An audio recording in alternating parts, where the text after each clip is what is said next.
నేర్చుకోండి, లక్షల్లో సంపాదించండి. Quality thought Madhapur, Ameerpet, USA.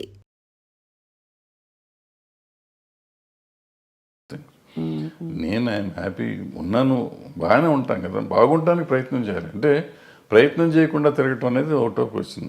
ముందు ప్రయత్నం చేయి. నీ పని కృష్ణుడు చెప్పిన భగవద్గీతలో నీ పని నువ్వు చెయ్యి, వచ్చేది ఫలితం నీ చేతిలో లేదు. ఫలితం ఒక్కోసారి ఏదైనా రావచ్చు, కరెక్ట్, అవును. ఫలితం లేకపోయి ఉండొచ్చు, బట్ నీకు కృషి అయితే ఉండాలిగా. అవును, కృషి చేస్తూనే ఉండదు. So that will be very happy, హెల్దీగా ఉంటావు. Ultimate result is not yours. వచ్చినప్పుడు వస్తుంది. దేవుడు నమ్ముతారా సార్ మీరు? నేను నమ్మను. మరి కృష్ణుడు దేవుడు కాదా? అంటే ఆయన చెప్పిన భగవద్గీత నమ్ముతారు మీరు? ఏదైనా నమ్మటం అనేది ఏముందమ్మ దీంట్లో. ఆయన చెప్పింది ఇప్పుడు అందరూ ప్రపంచం అంతా నమ్ముతుంది కదా భగవద్గీతని. అందులో ఆయన చెప్పింది నేను చెప్తున్నాను. కానీ మీరు నేను చెప్పటం కదా, నేను ఏదో ఇదేం కాదు, అదే కదా అంటారు మన లైఫ్. జీవనసారం అంటారే, జీవనసారం అంతకంటే ఏముంది. మనం చేయాల్సింది చేయకుండా నాకు లేదు. ఇప్పుడు మనం చాలామంది సినిమా ఇండస్ట్రీలో ఉన్నాడు అంటారు, నాకు సినిమా ఇండస్ట్రీ నేను ఎవడు రమ్మన్నాడు? You choose your self. మీరు ఇక్కడికి వచ్చి దీన్ని కావాలని కోరుకుని ఏదో ఇస్తారంటే నువ్వు సాధించాలి. వాళ్ళు చిరంజీవి గారు, ఎన్టీ రామారావు గారు, నాగేశ్వరరావు గారు వీళ్ళంతా సాధించి వాళ్ళు గొప్పవాళ్ళు అయ్యారు. చాలా కష్టపడి ఉంటారు కదా సార్. ఇంత వాళ్ళలాగా వాళ్ళు వచ్చేసింది, వాళ్ళకి అంత వచ్చింది నాకెందుకు రాలేదంటే వాళ్ళలాగా నువ్వు ఏమైనా చేసావా? నువ్వు చేయలా. నువ్వు చేసింది చేస్తే నీ పరిధికి ఎంత ఉందో అంత పరిధి నీకు వస్తానే ఉంది. నీ టాలెంట్కి సంబంధించి ఇప్పుడు నేనున్నానమ్మా, నేను సినిమాల్లో 1 వేషం వేసి ప్రకాష్ రాజ్కి అంత ఇచ్చేస్తున్నారు, ఆడిని పెట్టుకుని నన్ను ఎందుకు పెట్టుకోలేదంటే నాకు పర్సనాలిటీ ఉంది కదా. ఆయన యాక్టరు, ఇవాళ దేశాన్ని ప్రపంచంలోనే ఆయన పేరు చెప్పుకునే అంత గొప్ప యాక్టర్ అతను. అవును, అతనిలాగా నేనున్నాను, ఒడ్డు పొడుగున్నాను, డైరెక్ట్ చేశాను, 2 సినిమాలు యాక్ట్ చేశాను, ఆయన పెట్టుకుంటారు నన్ను పెట్టుకోరని ఏడిస్తే నా ఆరోగ్యం చెడుతుంది తప్ప ఏం రాదు, పోదు, నాకేం రాదు. సో దిస్ కంపారిజన్ కానీ లేదంటే అసలు మనం వేరే కానీ ఆలోచించకుండా మనం చేయాల్సింది చేసుకుంటూ పోతూనే ఉండాలి. వచ్చినప్పుడు వస్తుంది. సార్ తెలుగు ఫిల్మ్ ఛాంబర్ ప్రెసిడెంట్గా మీరు వ్యవహరించారు. మూవీ ఆర్టిస్ట్ అసోసియేషన్లో మూవీ ఆర్టిస్ట్ మెంబర్ని కూడా కాదు అంటే కాదు, బట్ జరుగుతున్న మార్పులు పరిణామాలు, ఆర్ యూ సాటిస్ఫైడ్ అంటే as a senior film technician? అంటే బేసిక్గా మనం అసలు మూవీ ఆర్టిస్ట్ అసోసియేషన్ అనే దాని గురించి పెద్దగా ఎక్కువ మాట్లాడుకోవటం అవసరం లేదు. ఎందుకంటే కంటే ఒక 800 మంది మెంబర్స్ దాంట్లో 200 మంది అసలు ఉన్నారో లేరో వాళ్ళకే తెలియదు. కానీ అంత ఢిల్లీ ఎలక్షన్ లెవెల్లో చేస్తారు కదా సార్. దాని ఊరికి చేసుకుంటారు, చేస్తారో అనవసరం, చేయాల్సిన అవసరం లేదు. అది ఈవెన్ ఛాంబర్ ఎలక్షన్ కూడా నేను మొన్న లాస్ట్ బిఫోర్ ఇయర్ ఎప్పుడు జరిగితే ఎందుకు చేస్తున్నారంటే దాన్ని పోయే కాలం వచ్చిందని తిట్టొచ్చారు, మీడియా ముందే తిట్టొచ్చాను ఆ రోజు. అంతే, మనకి ఏదో సరదాగా ఎలక్షన్ చేసుకోవాలి తప్ప దీంట్లో రూపాయి వచ్చేది లేదు ఎవరికి. ఫస్ట్ పాయింట్, మన టైం వేస్ట్. బట్ నువ్వు సర్వీస్ చేద్దామని వచ్చినప్పుడు డబ్బులు ఎందుకు ఖర్చు పెడతావు? నువ్వు చేసే సర్వీసే ఎక్కువ, సర్వీస్ చేస్తున్నావు. సర్వీస్ చేస్తానికి వచ్చి నువ్వు ₹1,00,00,000 ఖర్చు పెట్టి నువ్వు వస్తే మోటివ్ ఏంటి? నీ మోటివ్ సర్వీస్ మోటివ్ కాదు. ఇంకా పవర్ వల్ల వచ్చేది కూడా ఏం లేదు. ఏముంటుంది పవర్ వల్ల? మ్యాక్సిమం ఎప్పుడన్నా చీఫ్ మినిస్టర్ ఇంకోళ్ళు పిలిస్తే మీటింగులకు పిలిచినప్పుడు వెళ్ళి కూర్చుంటే ఏమిస్తారు అక్కడ, అటుకులను జీడిపప్పు ఇస్తారు, అంతే, ఒక కప్పు కాఫీ ఇస్తారు. దానికోసం నువ్వు తాపత్రయపడతావు ఎందుకు? అంటే ఆల్రెడీ నీకు ఆ వాల్యూ ఉంది. నిన్ను ముఖ్యమంత్రి గారు పిలిచే లెవెల్ మీరు ఉన్నారు, ఆల్రెడీ పెరిగే ఉన్నారు. ఇవాళ దానికోసం కొట్టుకోవాల్సిన అవసరం లేదు కదా. ఏదో పిచ్చి పనులు అంతా.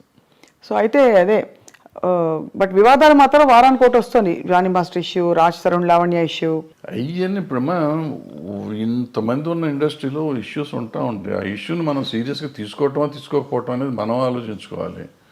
ఏదో ఉంటాయి, ఉన్నప్పుడు దానికి పెట్టుకోవటం. సార్ మోహన్ బాబు గారి ఇంట్లో జరిగిన తగాదాలు ఏవైతేనే మీరు ఒక అంటే టెక్నీషియన్గా, సినిమా ఇండస్ట్రీ వ్యక్తిగా మీరు సమాధానించి చెప్పారా? ఎవరికి? ఆయనతోనా? ఇది ఏదో అది పర్సనల్గా కదా. ఒకవేళ నేను మాట్లాడినప్పుడు నేను పబ్లిక్లో చెప్పకూడదు కదా. ఇప్పుడు నేను నిజంగా వాళ్ళ వెల్విషర్ని అయితే ఒకవేళ నేను వెళ్ళి అక్కడ ఏళ్ళు పెట్టుంటే, పెట్టానా లేదా అనేది తర్వాత సంగతి, పెట్టుంటే అక్కడ ఏం జరిగింది ఇక్కడికి వచ్చి ప్రమోషన్ కాదు, ఏం జరిగింది కాదు సార్. బట్ అసలు అంటే అది బాగా బహిరంగంగా అయిపోయింది కదా, వాళ్ళే మీడియాకి వచ్చారు. ఇప్పుడు వాళ్ళు బహిరంగంగా ఉన్నారు, నేను బహిరంగంగా ఉండకూడదు. నేనని కాదు, ఎవరైనా కానీ, ఎవరు ఇంటర్ఫేర్ అయినా కానీ, ఇంటర్ఫేర్ అయిన వాళ్ళు బయటకు వచ్చి ఇట్ట జరిగిందని చెప్తే ఇక వాళ్ళు పెద్ద మనిషి ఎట్ అవుతారు వాళ్ళు. ఫస్ట్ పాయింట్ అది తప్పు. రెండోది అటువంటి జరగటం విచారకరం. అందులో మనవాళ్ళు కావాల్సిన వాళ్ళు, పిల్లలు మంచివాళ్ళు, తండ్రి మంచివాడు, ఈ రకాల సమస్య ఎందుకు సమస్య వచ్చిందని నాకైతే అర్థం కాలేదు. నాతో అందరూ బాగుంటారు, 4-3 పిల్లలు బాగుంటారు, ఆయన బాగుంటారు, మోహన్ బాబు గారు బాగుంటారు, అందరూ దేర్ వెరీ నైస్ పీపుల్. చాలా మర్యాదగా నాతో చాలా అంకుల్ అంటారు పిల్లలు, ఆయన తమ్ముడు అంటూ ఉంటాడు. వాళ్ళ ఇంట్లో అట్లా జరిగిందంటే నాకు నిజంగా బాధగా ఉంది.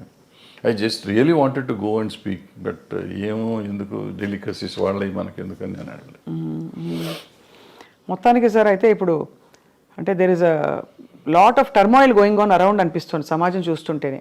అది అన్ని చోట్ల ఉందమ్మా, సమాజంలోనే తేడా వచ్చేసింది. అది ఎందుకు వచ్చింది అంటే, సార్ ఆన్ స్క్రీన్ గురించి మాట్లాడదాం. మనకి ఎక్కడో ఇన్ పోర్ట్రేయింగ్ విమెన్ అంటే విమెన్ ఇష్యూస్ మీద మీరు బాగా స్పందిస్తూ మాట్లాడుతూ వచ్చారు కాబట్టి స్క్రీన్ మీద కూడా మొన్నటి డాకు మహారాజ్ సినిమాలో పాట కూడా విమర్శకి గురైంది కొంత. అవసరమా అని, తప్పు రైట్ అని కాదు, ఇది అవసరమా మనకి అంటే మీ పరిధిలో మీరు ఎప్పుడు కూడా అశ్లీలం అసభ్యకరం అనే అంశాలకు కానీ స్టెప్పులు వేసినప్పుడు ఇలాంటివి కానీ మీరు జాగ్రత్తలు తీసుకునేవారా? Were you very conscious? డెఫినెట్గా వెరీ కాన్షియస్. అంటే నాకు ఒక్క సినిమాకి నాకు కోపం వచ్చి తీసాను,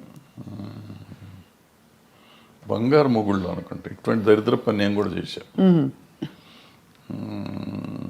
ఆ పాటే దరిద్రం. అక్కడ చేయేస్తే ఇక్కడ చేయేస్తే సంథింగ్ ఏదో ఉంటుంది, సరే గుర్తులేదు. అంటే మంచి నీతిగా అసలు ఎక్కడ ముట్టుకోకుండా ఒకరినొకరు టచ్ చేయకుండా సినిమా తీస్తా అంటే ఎవడో చూడలేదని కోపం వచ్చి ఆ సినిమా దరిద్రం పెట్టండి అని చెప్పి నేనే పెట్టి తీస్తాను. అంటే ఒక్కోసారి ఫ్రస్ట్రేషన్లో చేసిన పని అది చేసింది నేను చేసిన తప్పే. బట్ ఇవాళ వాళ్ళు చేసిన తప్పంటే ఇప్పుడు నాకు వయసు అయిపోయి నేను సినిమాలు లేవు కాబట్టి వాళ్ళు చేసిన తప్పంటే. ఇవాళ చిరంజీవి గారు ఠాగూర్లోనో దేంట్లోనో అదేదో సినిమా పాట ఏదో ఉంటుంది, ఏమంటే నేను అప్పుడు కామెంట్ చేశాను, అంత అద్భుతమైన సినిమాలు ఇది ఏంటండి అని చెప్పి. ఆ తర్వాత వాళ్ళంతా ట్రోల్ చేశారు. అట్లాగే బాలకృష్ణ గారు మొన్న ఆ సినిమాలో కూడా అది అనవసరం, అది ఆయన స్టేచర్కే అనవసరం. అసలు ఇవాళ అటువంటివి చూస్తారు అనుకోవటం అనవసరం. అంతకుముందు ఆయన చేశాడు కదా భగవత్ కేసరి, అద్భుతంగా చేశారు ఆ సినిమా. అఖండ అద్భుతంగా చేశారు. అమ్మాయి కనపడకుండానే సినిమాలు ఆడుతుంటే ఆయనకి ఎందుకు ఇది, దీనికోసం ఎవరిని వస్తారా, ఎన్ని టికెట్లు దిగుతాయి, ఊరికి కాంట్రవర్సీ తప్పించి. అందులో ఆయన ఎమ్మెల్యే, పొలిటీషియన్, అందుకనే కదా సార్ ఇన్ని ఉండగా ఆయనకి అటువంటిది ఆయనే రిజెక్ట్ చేసి ఉంటే పోయేది. లేదు చేసే ప్రొడ్యూసర్లు అడిగారు, డైరెక్టర్లు అడిగారు, డాన్స్ మాస్టర్ అడిగాడు, ఏదో వాళ్ళ గోల మనకెందుకు. కరెక్టే సార్. అంటే ఎంటర్టైన్మెంట్ ప్రపంచమే విస్తరించింది బాగా. నెట్ఫ్లిక్స్లో ఇంట్లోనే మనకి ఫారిన్ అయితే ఎన్నెన్నో రకరకాలు అన్నీ వచ్చినాక అసలు బేసిక్గా ఓటీటీ వచ్చిన తర్వాతమ్మా ఏది తప్పు ఏది ఒప్పు అనేది లేకుండా సెన్సర్ వాళ్ళు కూడా వదిలేస్తున్నారు ఇవన్నీ పట్టించుకోకుండా. నాకు రౌడీ అన్నయ్యలోనో దేంట్లోనో ఒక సాంగ్ చేస్తా ఈ రంభక వరకు మిడీ లాగా ఉంటుంది ఇక్కడ దాకా. ఓ సాంగ్లో తిరుగుతూ ఉంటే కొంచెం లేస్తుంది. సినిమా రిలీజ్ అయినాక నాకు సెన్సార్ ఆఫీసర్ ఫోన్ చేసి సార్ ఇక్కడ ఎక్కడో ఉంది సార్, ఎవరో జనం అంటున్నారు సార్, కట్ చేయండి సార్ అని. రిలీజ్ అయిన తర్వాత కట్ చేశాను నేను.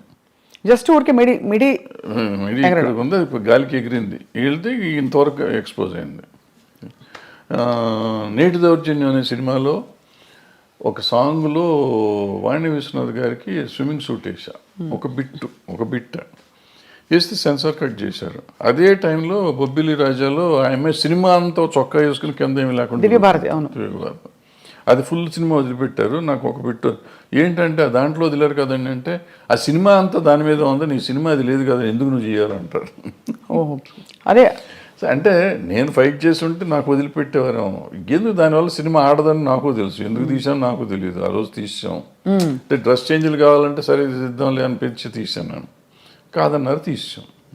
And for more videos, please subscribe to iDream. Please subscribe to iDream. Please subscribe iDream. And please subscribe to iDream. For more videos, subscribe to iDream. please like, share and subscribe to the channel. Congratulations, iDream. Subscribe to iDream. Subscribe to iDream. So subscribe to iDream Media. iDream team andarki huge congratulations. Please subscribe iDream Media. Please subscribe to iDream. Subscribe iDream. Please subscribe to iDream. iDream అంటే నా కళల ఛానల్ను subscribe చేసుకున్న నోరు తిరుగుతలేదు, మీరైతే గంట గుర్తు కొట్టండి. For more such videos, please subscribe to iDream. Subscribe to iDream. Please subscribe to iDream. Please subscribe iDream Media. Please do subscribe to iDream. Please subscribe to iDream Media. For best entertainment and information, please subscribe iDream. And don't forget to subscribe to iDream.